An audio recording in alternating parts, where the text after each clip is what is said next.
حضرت فریدالدین عطار رحمۃ اللہ تعالی علیہ نا، یہ صاحب تذکرۃ الاولیاء،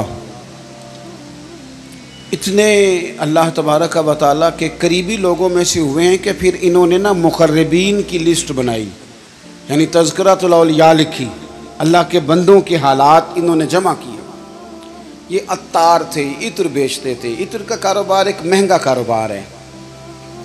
عرب شریف میں اللہ تعالیٰ ہم سب کو زیارت نصیب کرے تو سونے والی دکان کے ساتھ عطر کی دکان ہوتی ہے، یعنی اتنا کرایہ وہ بندہ دے رہا ہے اتنا یہ دے رہا ہے۔ اتنا مہنگا بزنس ہے کہ لوگ اسے سونے چاندی کے برابر جانتے ہیں۔ بڑا مہنگا کاروبار تھا۔ فرماتے مہنگی مہنگی خوشبوئیں میں نے سجائی ہوئی تھیں۔ ایک دن ایک درویش بابا جی آ گئے تو 2 4 5 بوتلیں انہوں نے دیکھی، خوشبو لینی تھی۔ تو یہ اچھے سیل مین ہوتے ہیں، یہ گاہک کو جانے نہیں دیتے۔ فرماتے ہیں میں نے بھی آگے بڑھ کے بابا جی سے کہا، جب انہوں نے دیکھ لی کافی چیزیں تو میں نے آگے بڑھ کے کہا کہ بزرگوں کیا چاہیے، مجھے حکم کریں میں دیتا ہوں۔ کیا دیکھ رہے ہیں، کون سی خوشبو چاہیے؟ تو بابا جی فرمانے لگے پتر میں تو دیکھ رہا ہوں کہ تیری جان بڑی مشکل سے نکلے گی۔ تو میں دنیا دار بندہ تھا، مجھے بڑا غصہ آیا۔ میں نے کہا بابا وہ کیوں؟ میں نے کہا پتر مال ہی بڑا جمع کیا ہے، مرے گا کبھی یہ والی شیشی یاد آئے گی، کبھی وہ والی یاد آئے گی۔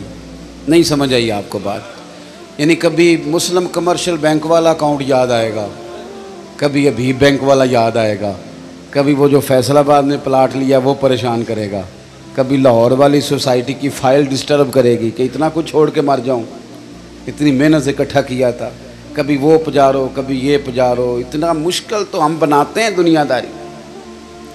کہا تو نہیں مرے گا تو یہ چیزیں یاد آئیں گی۔ فرماتے میں دنیا دار تھا، دنیا دار کو نصیحت کریں تو غصہ کرتا ہے۔ کہتے ہیں میں نے کہا اچھا بابا میری جان مشکل سے نکلے گی تو تیری کیسے نکلے گی؟ فرماتے کہنے لگے بیٹے ادھر آ دکھاؤں۔ کہتے ہیں میں مڑ کے اوپر سے ہو کے بزرگوں کے قریب آیا، وہ میری دکان کے فرش پہ لیٹے کلمہ پڑا، روح پرواز کر گئی۔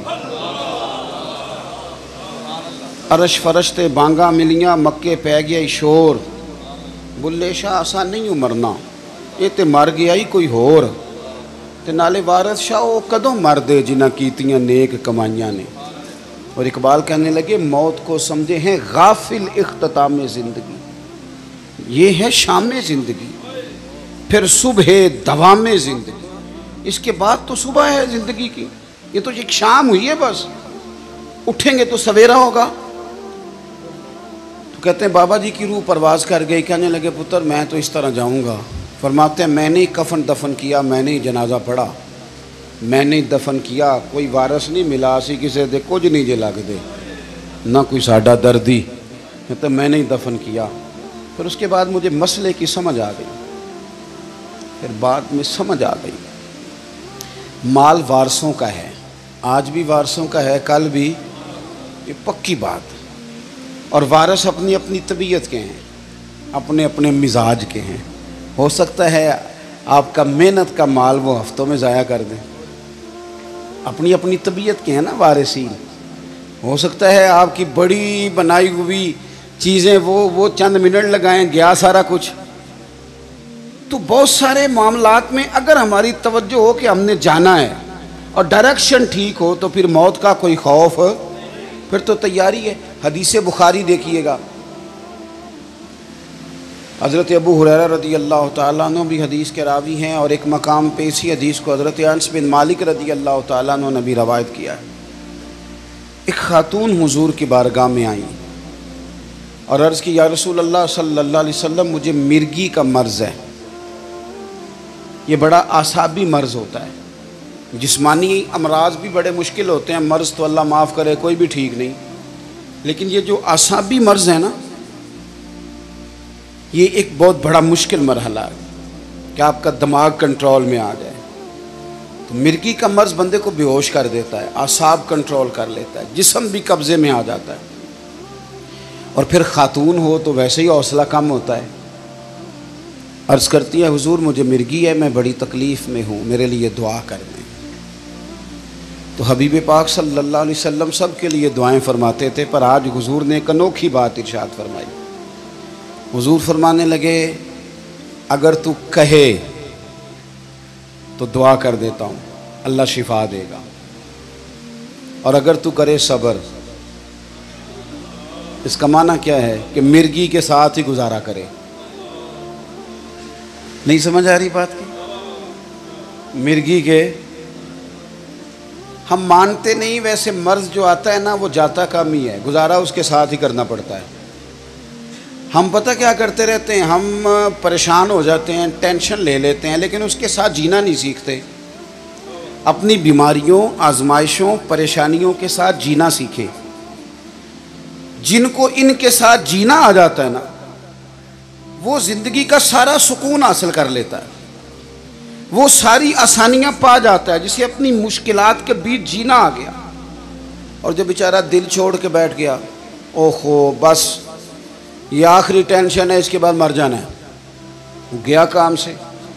مشکلات ہی تو ایک ایسا وقت ہوتا ہے جہاں انسان کی صفائی بھی ہوتی ہے، وہ نکھر بھی جاتا ہے، تربیت بھی ہو جاتی ہے، اور ایک اچھی ٹریننگ اس کی ہوتی ہے، پھر اگلے مرحلے اس کے لیے آسان ہو جاتے ہیں۔ حضور نے فرمایا اگر تو کہے دعا کرتا ہوں اللہ شفا دے گا، اور اگر تو کرے صبر، گویا اس کے ساتھ ہی گزارا کرے، تو پھر کیا ملے گا؟ حضور فرمانے لگے رب حساب نہیں لے گا، بغیر حساب کے جنت عطا کرے گا۔ ہم سے ویسے پوچھا جائے تو ہمیں شفا ہی چاہیے، کیونکہ یؤمنون بالغیب کے جو معاملات ہیں نا، ان پر یقین رکھنا کامل لوگوں کا طریقہ ہے۔ کہا آپ بتائیں شفا کے جنت، تو صحابہ کہتے ہیں ایک منٹ نہیں لگایا بی بی نے سوچنے پہ، عقیدہ پختہ تھا نا، انہیں پتہ تھا کہ دراصل ہمارا فائدہ یہ ہے کہ ہماری آخرت ٹھیک ہو، بچ جائیں۔ فوراً وہ خاتون عرض کرنے لگی حضور گویا تھوڑی سی تو زندگی ہے، میں اس کے ساتھ ہی گزارا کر لوں گی، آپ دعا کر دیں رب مجھے جنت عطا کر دیں، مجھے جنت کی ضرورت ہے۔ اس کے تو ساتھ بھی ٹائم، تھوڑا وقت کتنا ہے، وقت کتنا ہے، بس آ گیا اٹھنا فریدہ سوتیا، اب بس داڑھی آ گیا ہی پور، اگا نیڑے آ گیا ہی، پچھا رہ گیا ہی دور، تے اٹھنا فریدہ سوتیا، جھاڑو دے مسیت، اوے تو ستیں رب جاگدا، تیری ڈاڈے نال پریت، تے اٹھنا فریدہ ستیا، خلقت ویکھن جا، امتے کوئی مل جائی بخشیا تے تم ہی بخشیا جا، کچھ کر آگے بڑھ، اگلا سفر جو ہے اس پر توجہ کر۔